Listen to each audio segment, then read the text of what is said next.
Ndara nekula entuk pinten meter. Malah niki diweling sisan kon sak sertifikate ya ta, Kang. Heeh.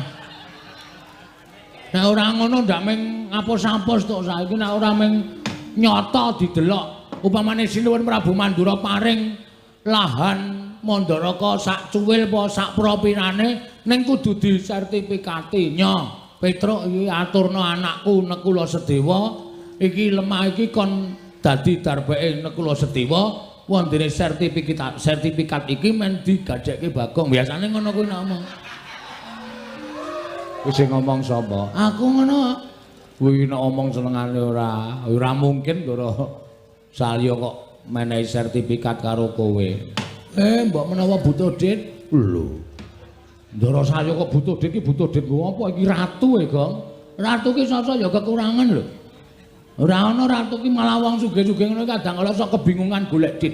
Nek kaya awake dhewe iki malah kepenak kere ngene wis ra gagas, watone iso gaglak wis penak uripe. Nem piyambak menika dados pundi? Ora sah cerewet budaya aku gelem. Aku sing mangsuli kowe ora gelem napa? Ucape Duryudana ora sata tapa. Wala keras iki kok. Engko malah kaya ngene, wis nek kuwi sing wangsulan cetha dadi masalah, Truk, yakin. Asli wis tak arep kowe nganggo pawadan Ndara Nekula Sedewa niku wong lola, Ndara Nekula Sedewa niku wong ora duwe bapa, wong ora duwe ibu. Nek mungsuh ratu siji iki wis tenan, wis pahit. Iki ra dirasa kamanungsan kok. Iki nyumbang yatim piatu ya ora tau. Ngekeki wong sing ora tau, ora iso mangan ya ora tau, ora iso nyandang ya ora tau. Sugih ya sugih mergo cethil kuwi kok. Gong, lambene iki sing apik ora. Ora apa-apa krungu mbok ben wong nyata.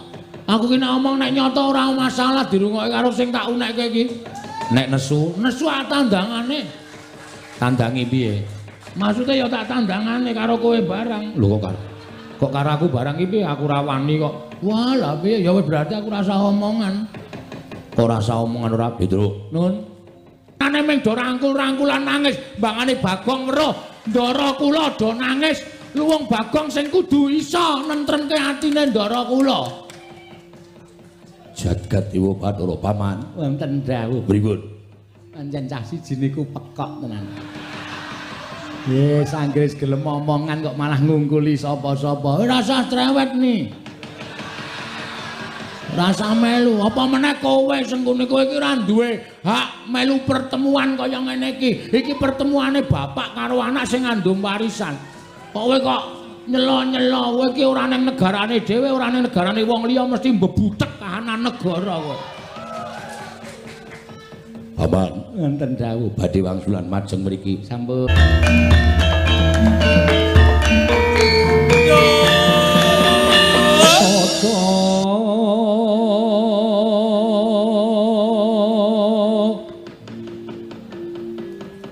Kawuryan mursunya ruri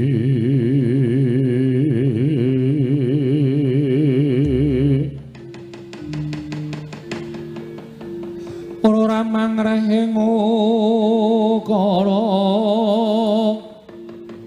karana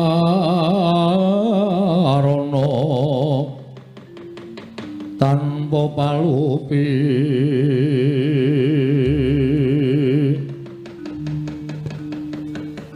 atilar silastuti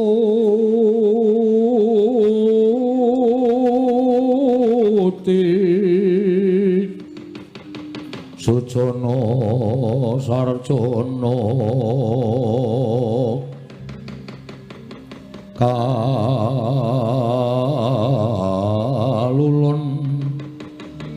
kala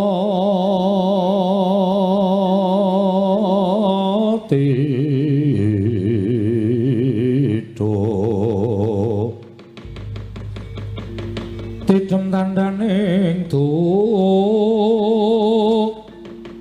mati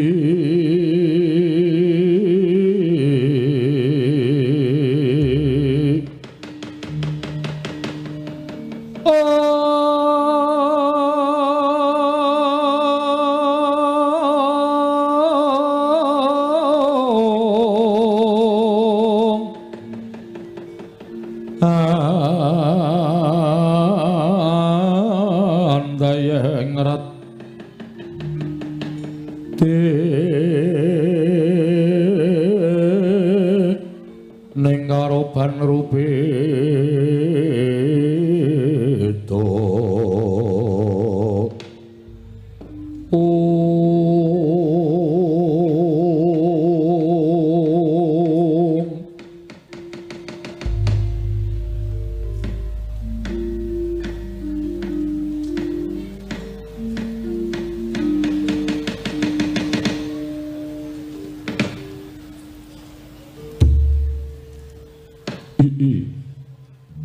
ya jagat pangestu ngoro wayah Bathara jagat iladana bersasat gumun setahun jenggleng serendeng jebul pinangginipun ingkang kula gonta-gonta ingkang kula antu-antu rikelenggan sak mangke sampun kelampahan anak-anak kula mantu Nalindra Agung sampun kepareng lempak wonten negaring Mandaraka. Kula nuwun sewu. Anak Prabu Ngastina katuran karaharjan rawuhipun nggih wonten negaring Mandaraka. Sowan dhateng ngarsanipun ingkang Rama ing Mandaraka pun Salyawati. Kanjeng Rama. Sowan tansah pinayukaning kawidadan nering sambikala. Mboten manggih alangan setunggal menapa. Namung kepareng kula ngaturaken sembah sumangga ing pangabektinipun ingkang putra Ngastina Duryudana kunjuk sandhap wada paduka Kanjeng Rama Prabu Salya. Sesembahan kula Rama Prabu ing Mandaraka kula tampi akarya bombong raos sing manahipun tiyang sepuh. Mboten langkung puja pangastawan ingkang Rama kula aturi nampi nggih anak kula ing Ngastina. Kula pendhingga jimat paripe dayaning kasantosan. Paring pangestu paduka Kanjeng Rama ambawahana kabagyaning gesang kula Kanjeng Rama inggih matur sembah sewunun tanpa pepindhan lan kula suwun dipun prayogaken anggenipun lenggah wonten negari Mandaraka anak kula anak Prabu Duryudana sampun boten kirang prayogi wiswanipun ingkang putra Ngastina Duryudana Rama Prabu Mandaraka kula nuwun sewu. Hana Prabu ing Mandura sarawuh paduka ingkang Rama ing Mandaraka ngaturaken puja krami karaharjan rawuhipun anak Prabu ing Mandura anak kula anak Prabu Baladewa jagat wasisaning Bathara wayah Bathara jagat Pati Indra Jaladewa kuwi Rama Prabu tansah pinanganing kawidadan ing sambikala sawanipun ingkang putra ing Mandura pun Baladewa manggya yuwana niskala sowan kula durga mendhak kala sirna namung kepareng ingkang putra ngaturaken sembah sumung kemeng pangabektinipun ingkang putra kunjuk kersa paduka Rama Prabu ing Mandaraka Rama Prabu Salyawati kula tampi nggih akarya bombong raos sing manahipun tiyang sepuh mboten langkung puja pangastawanipun ingkang Rama kula aturi nampi kula punika jimat paripe dayanana ing kasantosan paring pangestunipun Kanjeng Rama amawahana kasantosaning lair batos kula lan amawahana kabagyaning gesang kula Rama Prabu ing Mandaraka syukur menawi kula mekaten mugi kasekecakno anggenjeng andika lenggah anak Prabu Baladewa sampun boten kirang prayogi wiswanipun ingkang putra ing Mandura pun Baladewa Rama Prabu ing Mandaraka Karna anakku mantu Karna prayogakno nggon ngadhep ngarsaning wong tuwa ya nggih Basu Karna. Kawula nun inggih Rama Prabu. Sampun boten kirang prayogi wiswanipun ingkang putra pun Basu Karna. Namung drelan sak samunipun kemareng kula ngaturaken sembah. Sumeng kemeng pangabektinipun ingkang putra punjuk sandhap pada paduka Rama Prabu Salya. Sesembahan kula Rama Prabu ing Mandaraka. Basu Karna iya tak tampa. Gawe bombong penggaling wong tuwa ora liwat pangestu ning wong tuwa wae tampanana Karna. Kula pun dinggo jimat paripe dayana ning kasantosan Rama Prabu prayoga nunggu kadung ngarsane wong tuwa ya nggih. Sampun boten kirang prayogi wiswanipun ingkang putra pun Basu Karna. Patih Sengguni. Prayoga nunggu kadung ngarsaning Prabu Salya ing Mandaraka. Patih Sengguni. Nggih.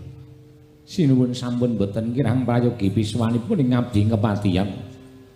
Lan derenan sak sampunipun kepareng kula ngaturaken sepinten kalepatan kula diagung pangaksami. Jer tanpa tinimbalan kula nderek ngabdiantara wonten ing madyaning datur ya negaring Mandaraka krana nderekaken dhateng sowanipun ingkang putra inggih menika pun anak Prabu Duryudana.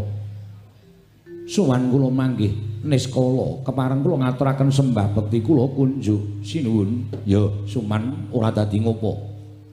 Landak tampa sira ngaturake bekti kelawan Prabu Salya ora liwat pangestuning Salya Tampanana. Kula pun dinggo jimat paripe ndayan ning kasantosan.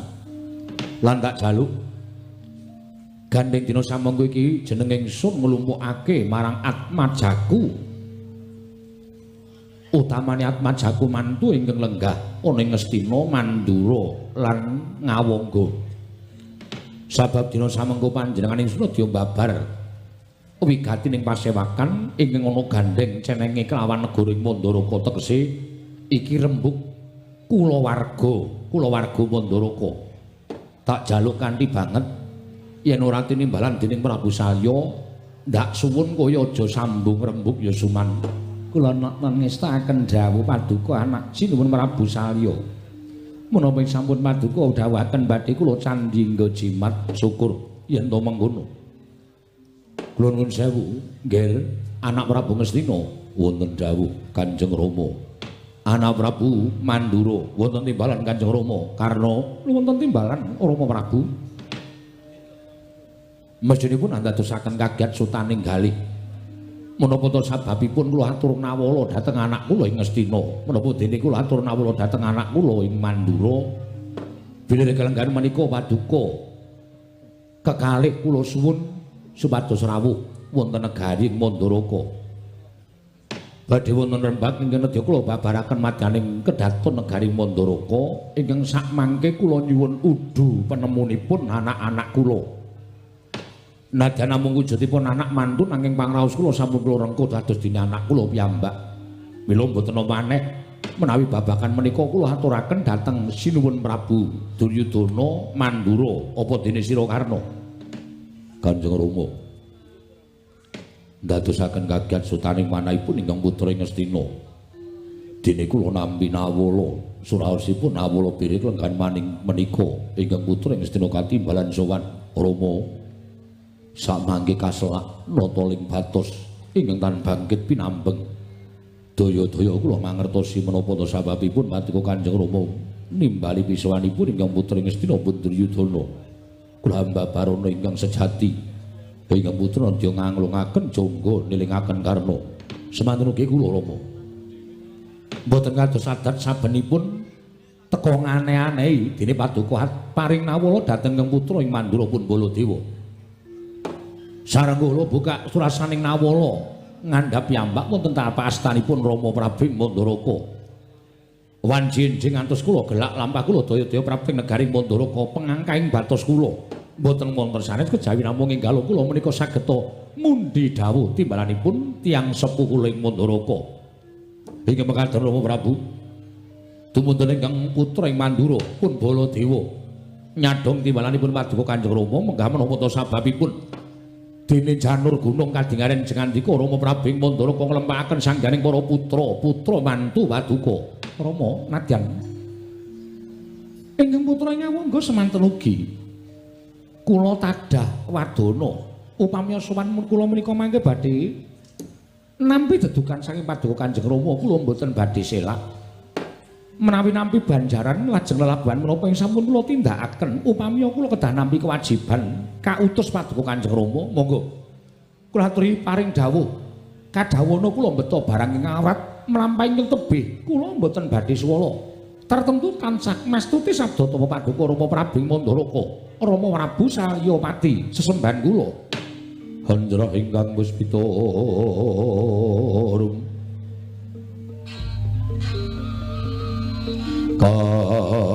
kasiliring samirana mrih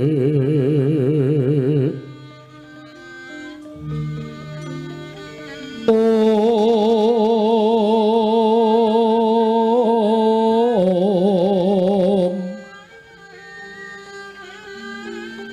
sekar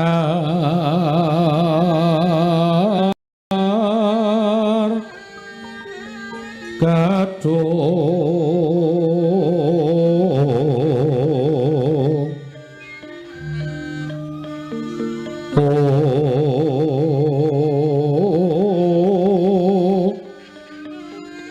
ngas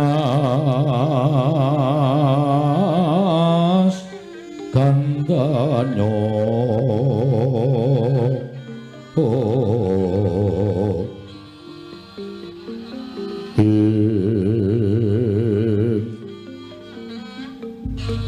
mawe raras renaning dia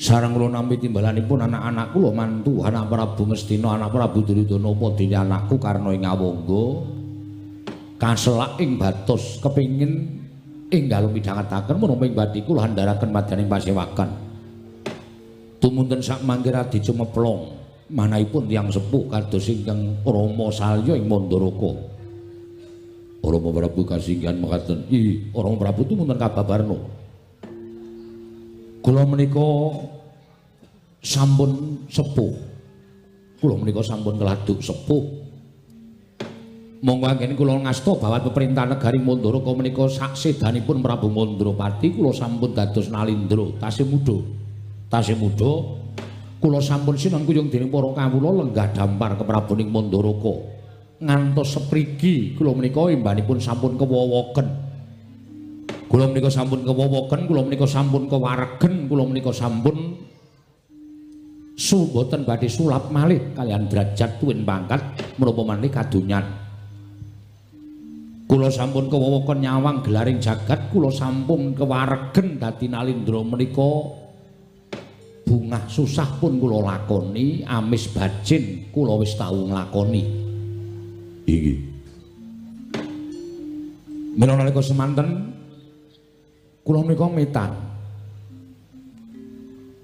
dasaripun kula menika nggadahi putra pawestri ingkang sedaya sampun winengku ing kakung inggih menika anak kula Banowati winengku dening anak Prabu Duryudana anak kula Irawati winengku dening anak Prabu Ngastina anak kula Surtikanti winengku dening anak kula mantu ing Ngawangga inggih menika pun Karna Basusena duwen kula menika nggadahi putra jaler kalih inggih menika pun Burisrawa kaliyan Rukmarata kasinggihan mekaten wonten paridamel menapa dene kaduwan ing Rama Prabu paring dawuh glejah perkawis putra kula nuwun sewu negari Mandara ingkang wiyaripun semanten menika kala wau menawi sak mangke kula lengser ke Prabon tumuli kula ambrahmana upami kula menika gandrung kalian ulah kabrahmanan tumunten kula nilar kanalindran kula manjing wonten telenging gunung menapa manjing telenging wana tumuli kula ambrahmana negari Mandara ing semanten wiyaripun menika badhe kula paringaken dhateng sinten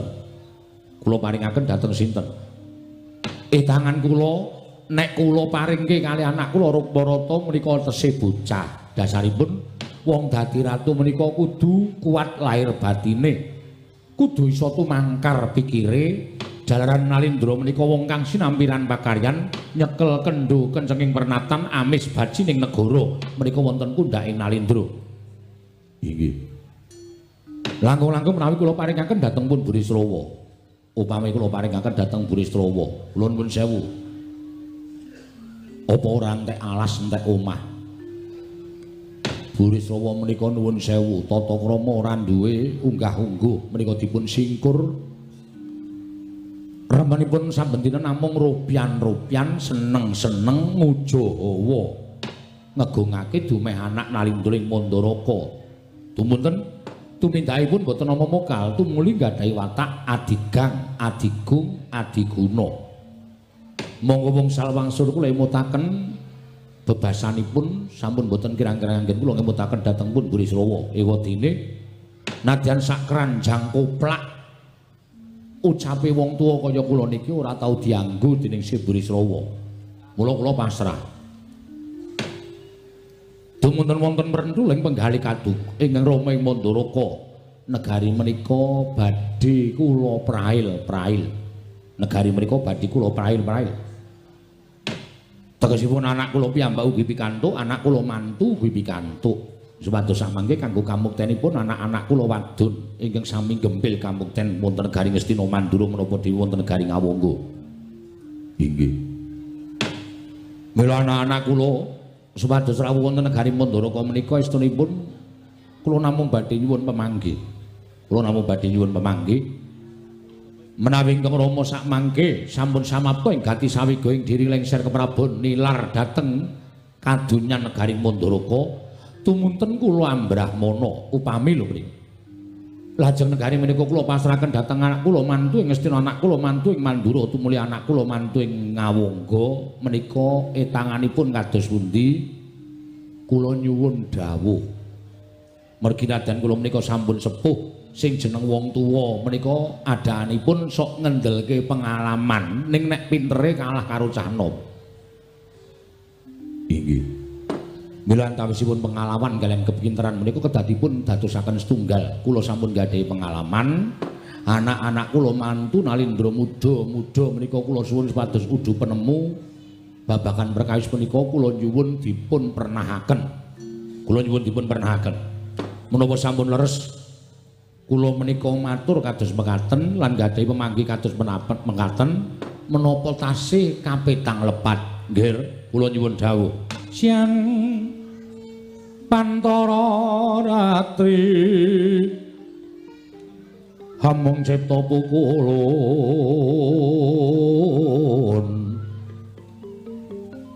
ong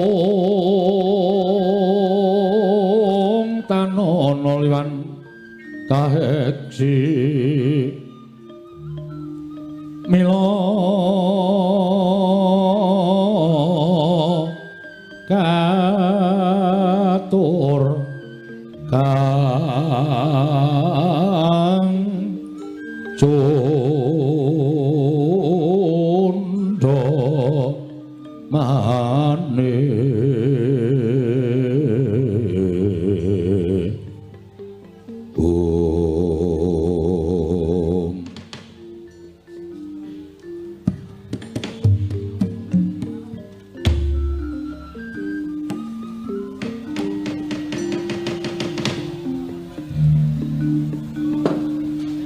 Rama dewaning sun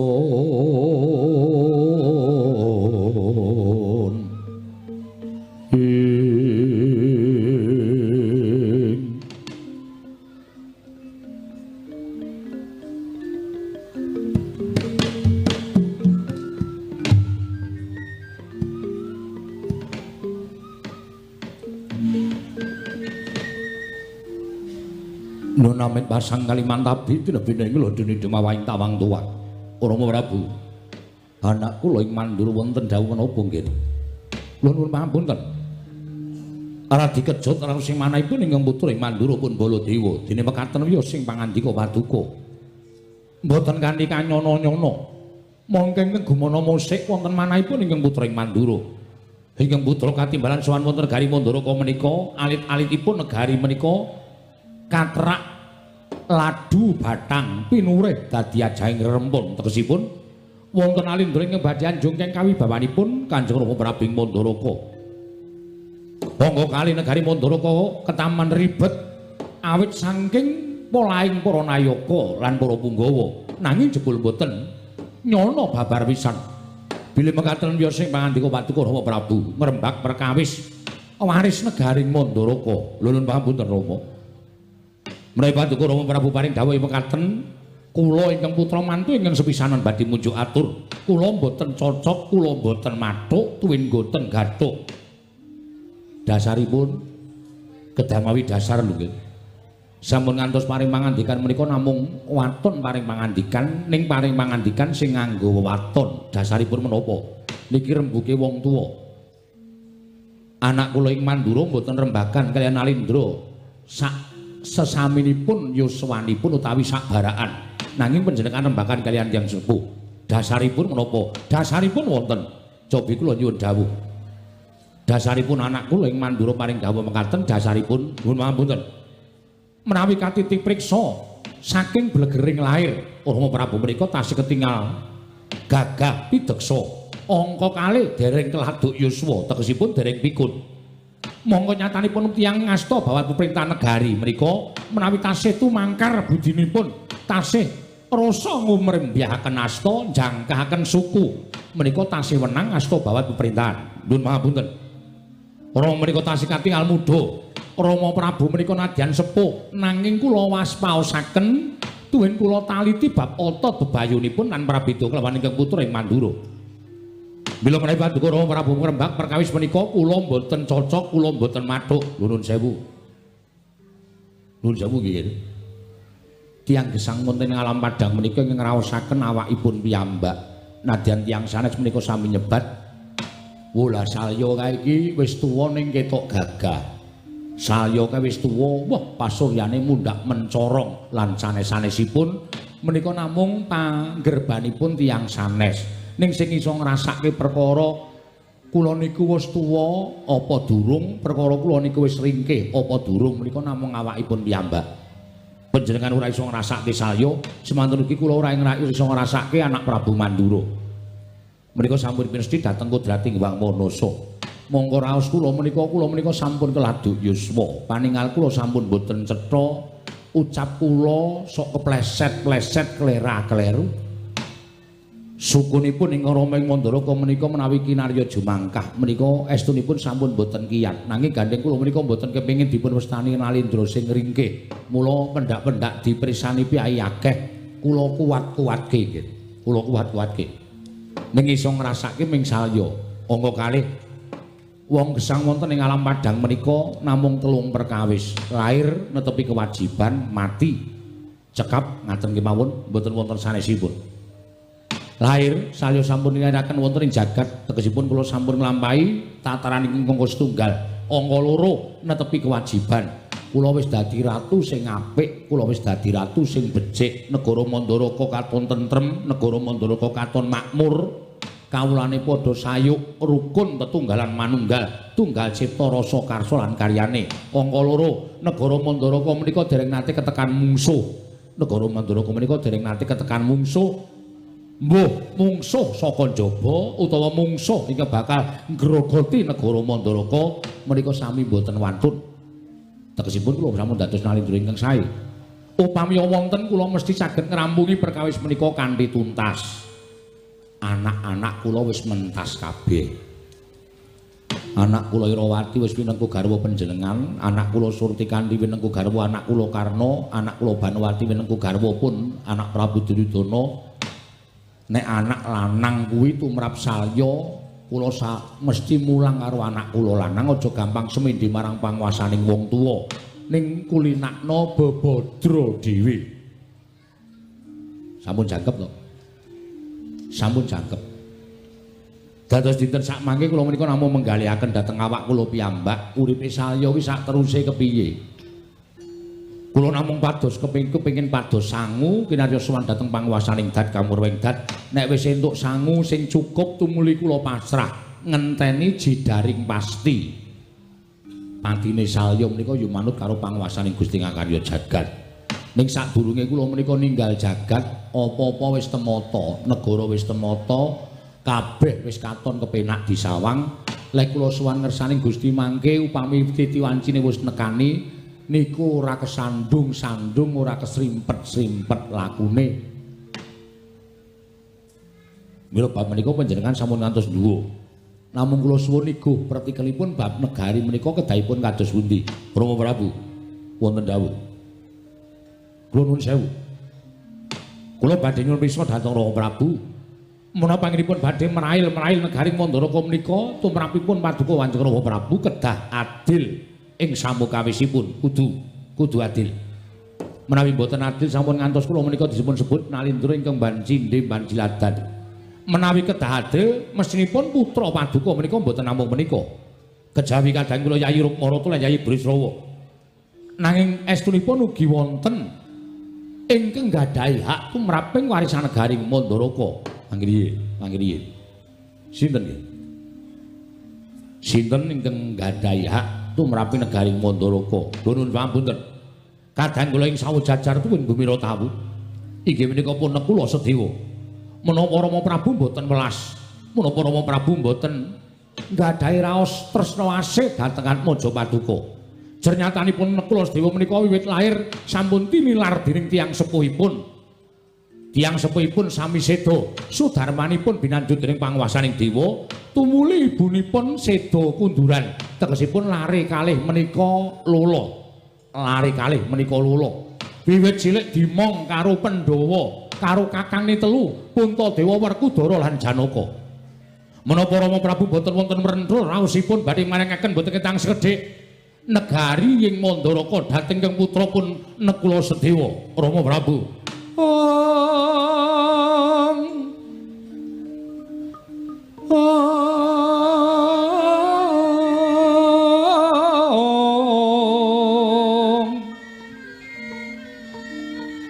Punapa ta mirah ingsun Raden Mas Bagong mijil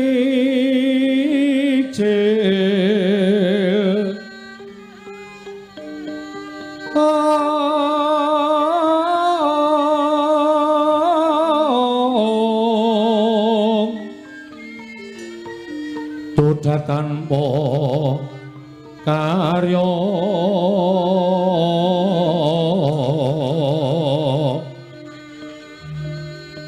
sengkang rinemekan Gusti Gelong Rena sak sekarnya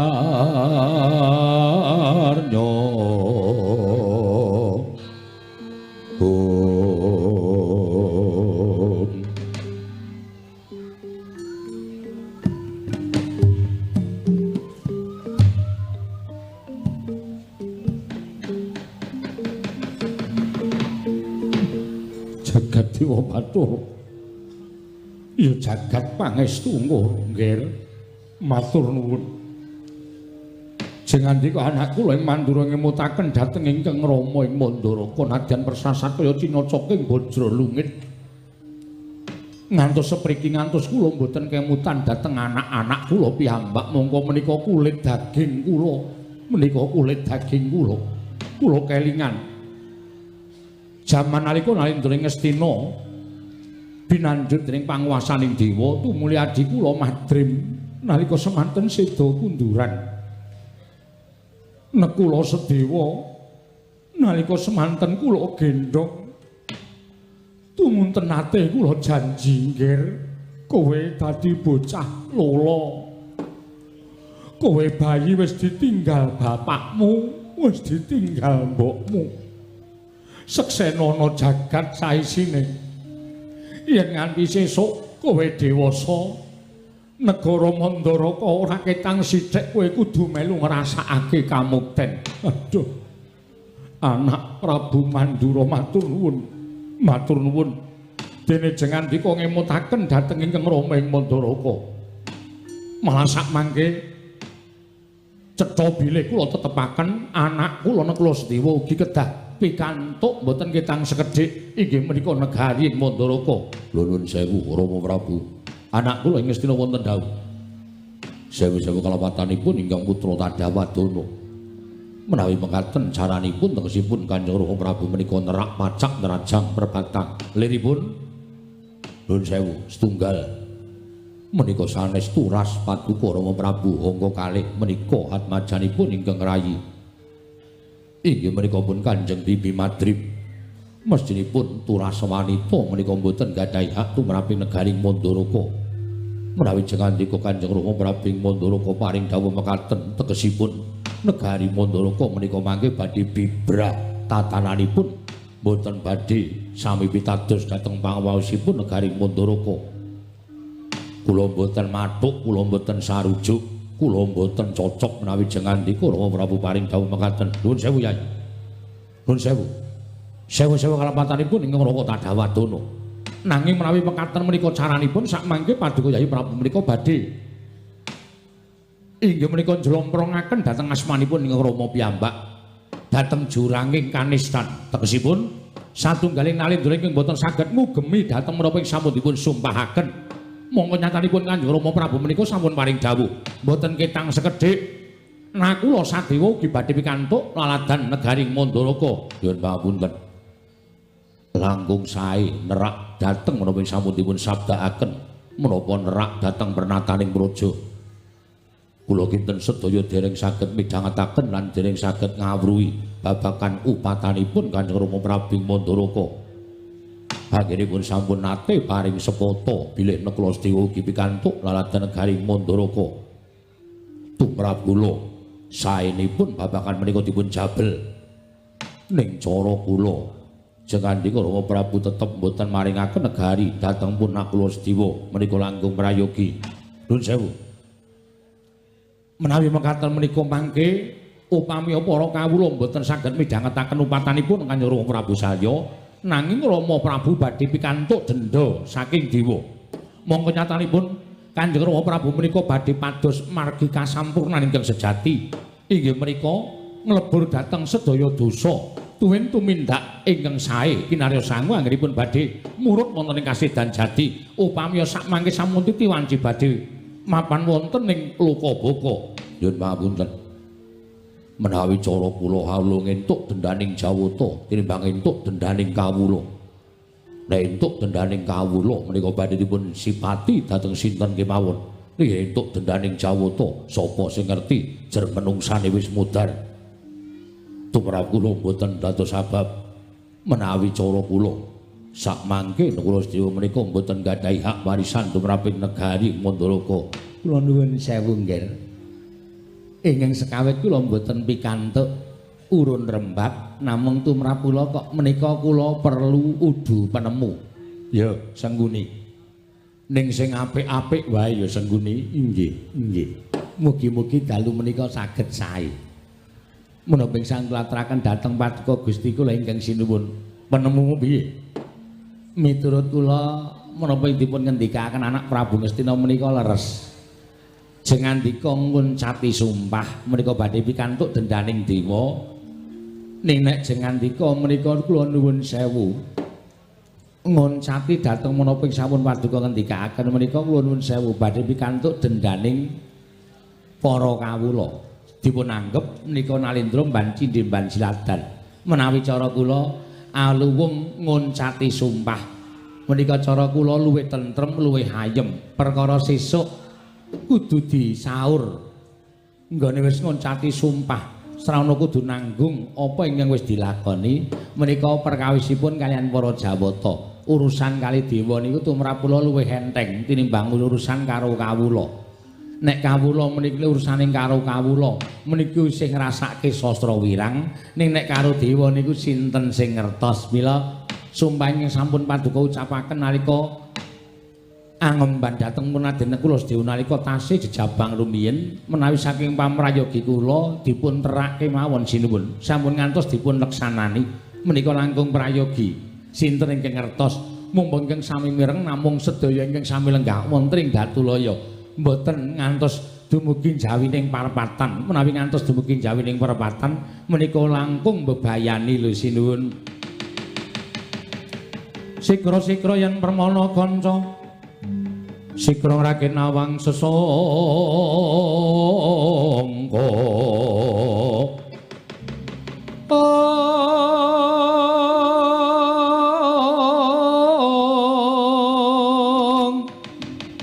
Nalendra Bakmara sing sang mangyat kurta kata kaping mangyat kurta kata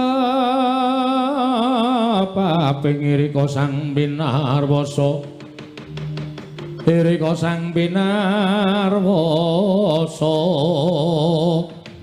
ing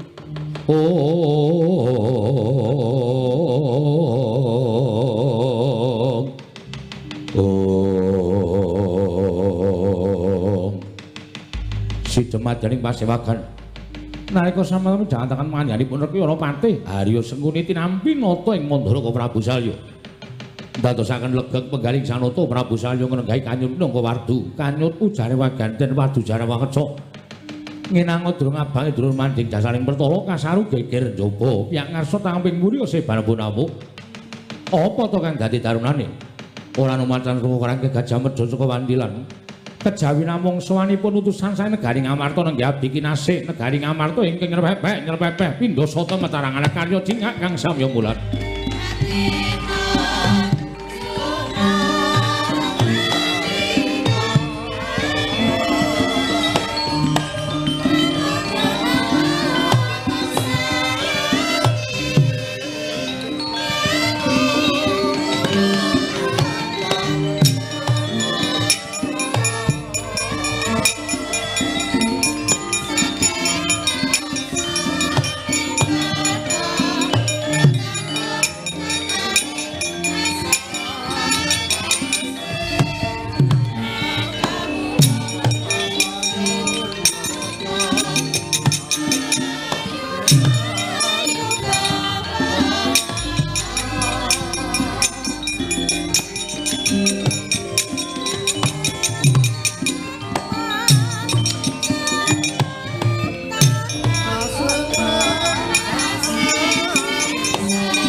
Yalem tata trapsilanira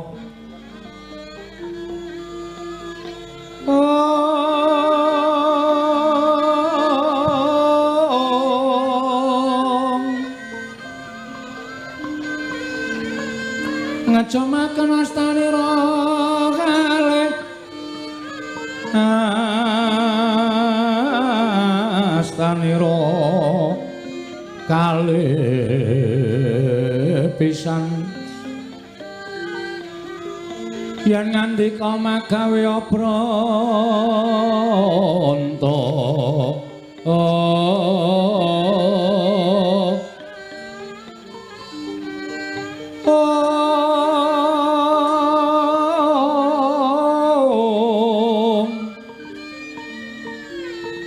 yen ngandika magawe apranta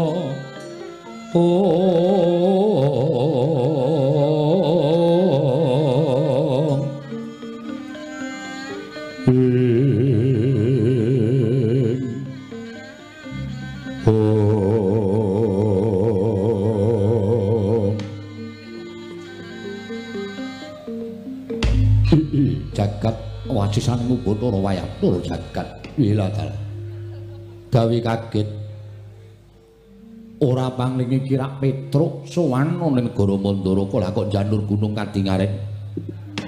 Panakawan sowan ning negara Mandaraka. Petruk padha rarja sapraptanira Panakawan. Nyuwun mangapunten nuwun amit pasang Kalimantabi tinebene ing ladoni dumawahing tawang tuwang sinuwun linepatna ing tulak manung. Lakar kaleresan kula abdi panjenengan pun Petruk. Nadyan awis-awis kula sowan wonten negari Mandaraka, namung dinten menika kula perlokaken sowan wonten negari Mandaraka. Kemareng kula ngaturaken sembah sumangga pangabekti kula kunjuk sinuwun. Iya. Wis ndak tumpah kaya bombong tias ingsun ora liwat pangestu ingsun tampanana. Kula pundi nggo jimat paripin dayana ning kasantosan paring pangestu paduka mawakana kabagyaning gesang kula sinuwun. Ora antaraning kowe karo Bagong kok lete suwe men. Apa mangkate ora bareng sareng lah kok kowe wis sowan Lecak Untara Bagong kok lagi sowan kuwi kaya wong ora rukun anake Semar padha-padha putra Semar kok ora rukun mboten kula rukun tetep manunggal dados tunggal lah kok Bagong le sowan keri endi Gong kleru anjungan sebelah ya aku ceniningan kok kowe ora. Bareng tekan kono lho kok nyenyet aku. Bul sing negara Mandaraka to. Bagong padha rarja sapraptamu. Pengentunipun sinuwun Prabu Salya tansah pinayunganing kawidadan nering sambikala sowan kula tebih saking rubeda. Kepareng kula ngaturaken sembah sumungkeming pangabekti kula kunjuk sandha pepoda paduka. Jagat Dewa Bathara ing atase Panakawan kok tembunge gawe marem. Mekaten inggih. Pangestu tampanana. Kula pundi nggo jimat paripe dayanana ing kasantosan. Karepku nek sowan ngono kuwi lho Gong, ngomongane ora ting pletot, lancar, ketok nek anake Semar. Pangestumu wis sinau itu. Ha iya. Panakawan Bagong, Panakawan Petruk padha harja. Oh, sing dimatke aku sik ta, Tru. Pangestunipun Ndara Duryudana wilujeng bekti kula kunjuk. Pangestunipun sinuwun Ngastina wilujeng bekti kula kunjuk sinuwun. Ya, Petruk tak tampa. Pangestu Tampanana. Kula pundi nggo jimat paripe? Nggih, kula pundi nggo jimat paripe dayanana ing kasantosan. Petruk kandung kula padha harja sapraptamu. Sinuwun Mandura wilujeng bekti kula kunjuk. Ya.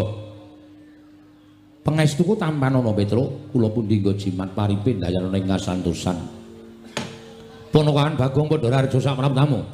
Pangestunipun Ndara Baladewa wilujeng bekti kula kunjuk nggih sinuwun. Ya, tak tampa pangestuku Tampanana. Kula pundi nggo jimat paripin dayanana ing kasantosan. Petruk kantong bolong padha harja.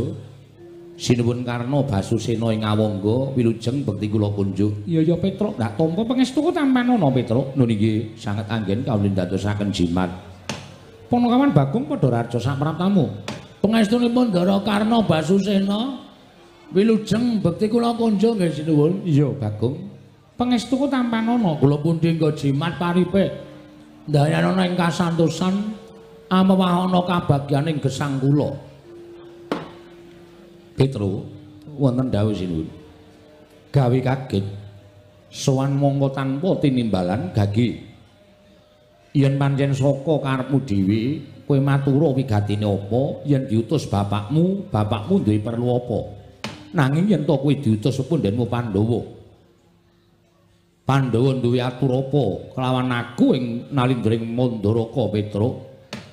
Matur sembah nuwun sinuwun. Kemareng kula ngaturaken tebah Siti Sekul binung keling kulon klapa. Ampun ta mbok bilih wonten nepatku langgen kula munjuk atur rasa paduka Sang Nata. Iya Petruk, ora dadi ngopo. Ing angka kalih sowan kula ngersa paduka sinuwun Prabu Salya menika mboten saking pikajengan kula piyambak. Namung kula menika dapur dipun utus dening pepunden Pandhawa. Duka kula niku ya bingung. Ing atasipun sinuwun Prabu Darmakusuma menika kadangipun kathah Ndara Werkudara, Ndara Janaka. Ning kok sing diutus kula? Kok sing diutus kula? Niku terus kula rumangsa digunakake dening Ndara-ndara Pandhawa. Mula nek kula selaki kok kaya ora prayoga. Tumuli kula bidhal lumarap sowan dhateng negaring Mandaraka. Dadi sing ngutus sira kuwi anak Prabu Ngamarta. Sanes. Lho. Tembungmu piye, Petruk?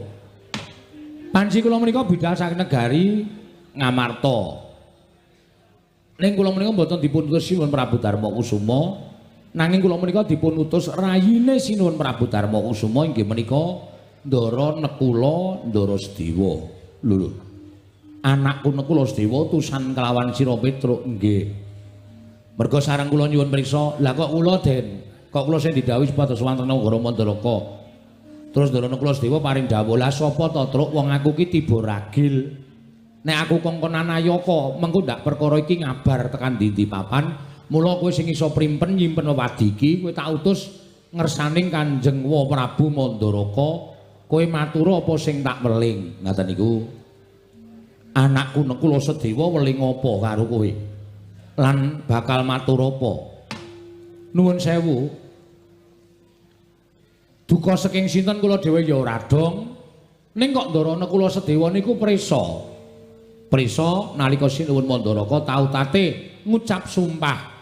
Nadyan Ndara Nekula Sedewa menika tasih bayi itu nalika semanten tinilaring kengebu Dewi Madrim kalih Sinuwun Prabu Pandhu. Bocah nika dadi bocah lolo utawa kasarane bocah yatim piatu. Iya Petruk. Nganti sepriki wis iso mukti ngawibawa niku merga dimuktake karo kadang-kadange tuwa Ndara Puntadewa Ndara Werkudara Ndara Janaka. Truk, kowe tak jaluk gelem mbantu aku ya, Truk. Ewang-ewang ana aku. Kowe nyawango aku. Sapa sing arep tak percaya liyane para Panakawan? Madheg ati kula. Nyawang Ndara Nekula Sedewa niku pasuryane abing nika. Le matur groyok-groyok, le ngendika groyok-groyok, ketok banget nek arep nangis. Matura Kanjeng Wae Mandaraka, aku mung pengin nagih janji kalian pengendikane sing wis tau kawiyos. Aja nganti dilalekke, Nekula Sedewa aja dikiwake, Nekula Sedewa aja dikuwalonke. Merga kabar iki aku ngerti. Nek putra-putra mantu ditimbali rawuh ana ing Mandaraka. Koko Prabu Duryudana, Koko Prabu Baladewa, Koko Prabu Karna ing Awangga katimbalan sowan. Kanjeng Wae Mandaraka bakal paring ora ketang sithik-sithik kamukten negara ing Mandaraka. Lah mula kowe sowana, tanjihna. Tanjihna marang Sinuwun Prabu Mandaraka, Kanjeng Wae Prabu Mandaraka, kahanane Nekula Sedewa iki piye? Ngaten niku. Kula ya melas. Ning niki ya resiko. Mergo nek nganti mireng Ndara Werkudara Ndara Janaka Ndara Puntadewa panjenengan prisa ta watake Ndara Werkudara watake Ndara Janaka mesti duka. Wah. Nekula ming mukti kok ngemis-ngemis kaya kakangne ora sembodo. Mesti ngoten niku. Janaka nggih ngoten niku wong mlane nderek Ndara Janaka suwe watake ngoten niku. Nekula Sedewa ming arep mukti kok dadak njaluk Kanjeng Wae Mandaraka. Apa kakang-kakangmu ra iso muktekke? Kowe tegese ngiyas karo kakang-kakangmu, ngilani dadane karo kakang-kakangmu. Ayo, yen kowe ora gelem manut karo wong tuwa, minggat to aku ora sudi nyawang rerupanmu sing kaya ngono. Niku Ndara Janaka pambegane kaya ngoten niku. Mula niki aja nganti kawiyos dening sinten kemawon. Kula matur sinawun Prabu Saryapati ing Mandaraka, kula nyuwun keterangan. Nek pun pikantuk keterangan kula ajeng wangsul Ndara Nekula entuk pinten meter. Malah niki diweling sisan kon sak sertifikate ya to, Kang. Heeh. Nek ora ngono ndak mung apus-apus tok saiki, nek ora mung nyata didelok. Upamane Sinuwun Prabu Mandura paring lahan Mandaraka sak cuwil apa sak propirane ning kudu disertifikati. Nya, Petruk iki aturna anakku Nekula Sedewa, iki lemah iki kon dadi darbeke Nekula Sedewa, wondene sertifikat iki men digadekke Bagong. Biasane ngono kuwi ngomong. Wis ngomong sapa? Aku ngono. Kuwi nek omong senengane ora mungkin Ndara Salya kok menehi sertifikat karo kowe. Mbok menawa butuh dit. Lho. Ndara Salya kok butuh dit iki butuh dit nggo apa iki ratu Gong? Ratu ki sasa ya kekurangan lho. Ora ana ratu ki malah wong sugih-sugih ngono kadang kala sok kebingungan golek dit. Nek kaya awake dhewe iki malah kepenak kere ngene wis ra gagas, waton iso gaglak wis penak uripe. Ngoten mawon atur kula menawi dipun paringi utawa atur kula menika katampi matur sembah nuwun nanging menawi boten sabab saking menapa kula nyuwun dasaripun menapa panjenengan padha karo nguncati sumpah sing wis dingendikake dhewe niku mboten apik. Cekap semanten atur kula menawi wonten lepat diagung pangaksama sinuwun. Kula nyuwun pangapunten nyadong dawuh timbalanipun sinuwun Prabu Salyapati Mandaraka jagat dewa Bathara. Ana Prabu Mandura wonten dawuh. Kawontenan kados mekaten menika kula nyuwun uga pertikelipun jenengan anak Prabu Mandura ingkang kapitang anak kula mantu ingkang sepuh piyambak Rama. Menika margi ingkang langkung prayogi. Gandeng samangkin kula Sedewa sampun utusan kalian Petruk kantong bolong kula aturi nglegani dhateng manahipun rayi kula kekalihipun kula Sedewa. Panjenengan paduka Kanjeng Rama kedah paring mboten kitang sekedhik inggih menika laladan negari Mandaraka. Sageta kinarya mukti kadang kula pun kula Sedewa. Samangke menawi jenengan mboten peparing, wah, kula nuwun pangapunten. Setunggal damel gelo manahipun putra kula Sedewa angka kalih dewa tartemtu badhe midhanget menapa ing sampun paduka ngendikaaken dene Nalindring Mandaraka lincat dhateng prasapanipun piyambak. Ih, menika gampil. Anak kula Ngastina wonten dawuh. Petruk sowan monggo nyuwun keterangan dipun utus dhateng pun kula Sedewa babagan negaring Mandaraka. Kula ingkang badhe paring wangsulan kaliyan Petruk kandung bolong Rama Prabu. Jaja muntap ler kinatap duka yayasinepe. Petruk kocak mundarandir. Hitep nyomangolon Joko wadanani rombaranang ing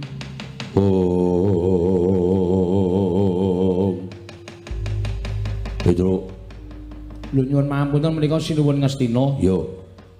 Kok nyuwun pangapunten jumeneng wonten ngajengan kula, aku ingkang bakal menehi mangsulan karo kowe. Babagan Kula Sedewa kene kepengin ngrengkuh negara Mandaraka, ora ketang sithik kudu njaluk warisan negara Mandaraka. Oh nggih. Lah kok mboten Kanjeng Sinuwun Salyapati? Aku ingkang dadi batal wakile. Kok mboten putra mantu sing sepuh piyambak, kok malah putra mantu sing nomor 6 piyambak menika dados pundi? Ora sah cerewet budaya aku gelem, aku sing mangsuli kowe ora gelem napa ucape Duryudana, ora sata tapa. Wala keras iki kok. Engko malah kaya ngene, wis nek kuwi sing wangsulan cetha dadi masalah, Truk, yakin. Asli wis tak arep kowe nganggo pawadan Ndarana Kula Sedewa niku wong lola, Ndarana Kula Sedewa niku wong ora duwe bapa, wong ora duwe ibu. Nek mungsuh ratu siji iki wis tenan, wis pahit. Iki ra dirasa kamanungsan kok. Iki nyumbang yatim piatu ya ora tau. Ngekeki wong sing ora tau, ora iso mangan ya ora tau, ora iso nyandang ya ora tau. Sugih ya sugih mergo cethil kuwi kok. Gong, lambene iki sing apik ora. Ora apa-apa krungu mbok ben wong nyata. Aku ki nek omong nek nyata ora masalah dirungokke karo sing tak unekke iki. Nek nesu tandangane. Tandangi piye? Maksude ya tak tandangane karo kowe barang. Lho kok karo aku barang iki piye? Aku ora wani kok. Wah, lah piye ya wis berarti aku rasa omongan. Ora rasa omongan ora, Petruk. Nun. Aku ngejak guneman karo kowe. Nggih, kersanipun kowe bali. Bali pripun? Kondo karo Kula Sedewa. Kondo pripun? Yen to Kula Sedewa ora bakal entuk kahanan negara Mandaraka. Mergo kudu nyawang karang kahanane, dheweke dudu putrane Nalindring Mandaraka, angka loro dheweke amung putrane kadange Nalindring Mandaraka, tegese ora entuk babagan negara Mandaraka. Mula kowe bali, ora usah dadak wani karo Sinuwun Prabu Salyapati apa meneh kowe nyentulani rembuke Duryudana, kowe bali. Kowe ora usah melu-melu perkara iki, kowe bali ya. Oh nggih, nek ngoten kula tak wangsul. Nyuwun pamit madal pasilan. Kula tak masuk ngartos Sinuwun Prabu utawa matur sanipun Ndarana Kula Sedewa nek napa sing digendikake Ndara Ngastina menika minangka batal wakile Sinuwun Prabu Salyapati. Yo. yen kula Sedewa ora trima ana adu arep karo Duryudana. Nun nggih nyuwun pamit jenuwun sing ati-ati aja kaya bocah cilik.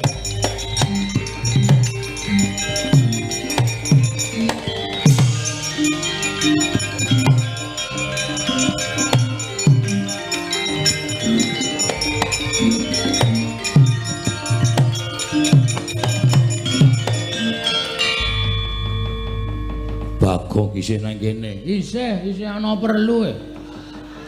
Ono perlu apa? Petruk iki pancen tak pikir-pikir ketok enek omongan pinter ning jireh wonge. Ora wani tanggung jawab. Nek nganti Petruk niku mengke matur kali Ndarana Kula Sedewa, Ndarana Kula Sedewa ora bakal wani sowan mriki. Ndarana Kula Sedewa niku siji wong clingus. Loro Ndarana Kula Sedewa niku ora ndiyat njaluk ming genahke sebabe Prabu Salya wis kebacut sumpah biyen tau arep menehi negara Mandaraka ora ketang mung sak cuwil, ora ketang mung sithik. Mula nek Petruk wangsul nika merga Petruk wis judheg pikirane ora iso mikir, ora iso wangsulan karo Sinuwun Prabu Duryudana. Kowe arep ngopo? Kula ajeng genahke perkara apa? Niki wau wis tak newe wangsulan. Nuwun sewu, Mandaraka niku sing kagungan sapa? Mandaraka sing kagungan Kanjeng Rama Prabu Salya. Sing duwe hak menehi jawaban ming Prabu Salya. Sampeyan ora duwe hak menehi jawaban kalih kula. Wong sing duwe meneng wae kok sampeyan rewel niku pripun? Lah, ketoke wong kaya ngene iki kok bener ngono lho. Edan kok bener S1 lho. Sarjana Durjana. Durjana maling ngono lho. Sarjana apa ora? Aku sing minangka dadi badal wakil. Ora ana ndum warisan kok wakil-wakilan ki ora ana sing jeneng tanda tangane kudu asli kok, Mas. Saora-orane cap jempol kuwi kudu asli kok wakil.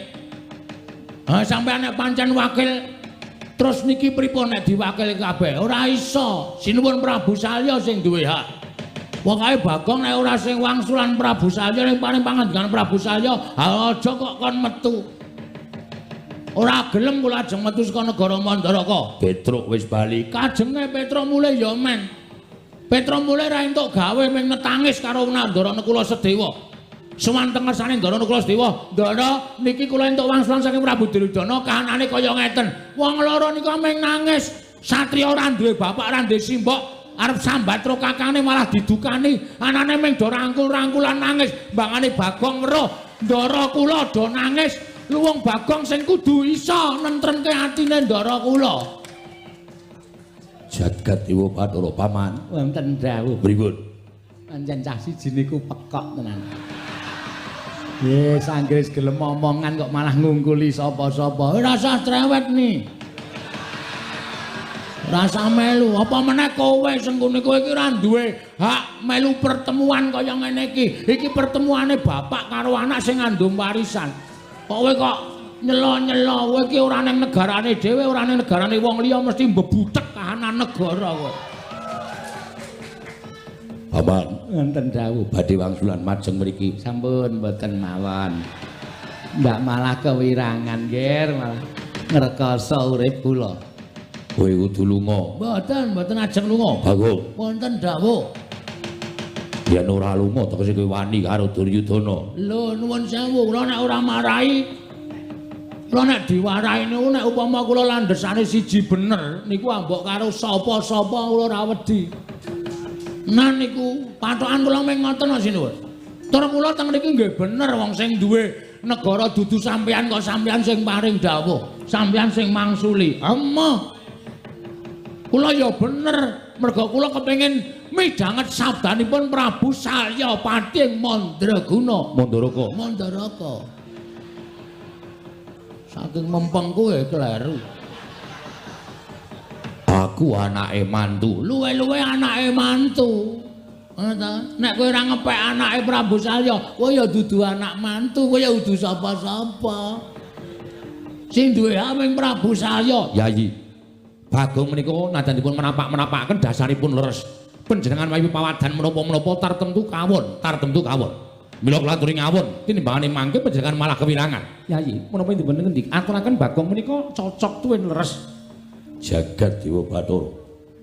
Lagi iki Duryudana kalah omongan karo kere. Mula aja sok ngina karo kere, Giri Lusi jalma tan kena kinira ya.